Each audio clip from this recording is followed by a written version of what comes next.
In today's video, I'm going to teach you how to add, track, invoice, and write off stock items in Xero.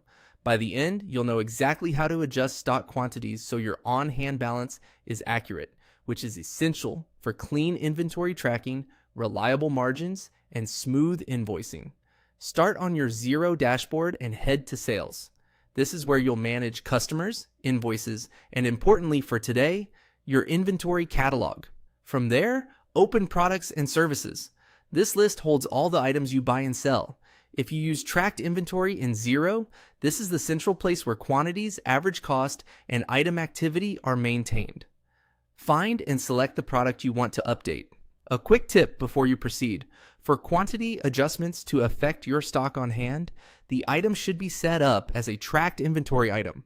If you're unsure, open the item and confirm that tracking is enabled.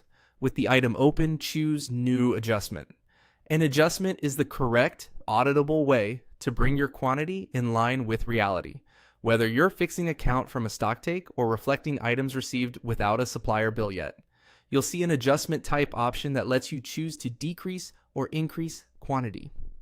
For this walkthrough, choose Increase Quantity. Use this when, for example, you've discovered additional units on the shelf, or you've received stock that hasn't been captured by a bill. In the increase quantity, by field, enter the exact number of units you want to add. Keep this strictly to physical units. Don't include any pending or expected items unless they are actually on hand. Next, select the adjustment account. This is the accounting line that will offset the change to stock on hand. Common choices include an inventory, adjustments, or stock variance account, but if you're unsure, check with your accountant to ensure the posting flows correctly to your financials. Add a clear reference describing why you're adjusting, such as a stock take date, delivery note number, or a brief reason, so you have a solid audit trail later. Click. Next, to review the summary, then post adjustment to finalize it. Once posted, your item's on-hand quantity updates immediately and Xero records who made the change and when.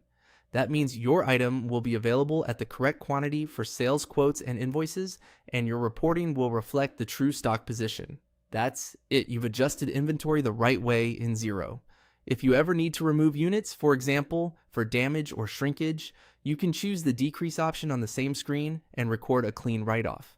Thanks for watching, and happy inventory tracking.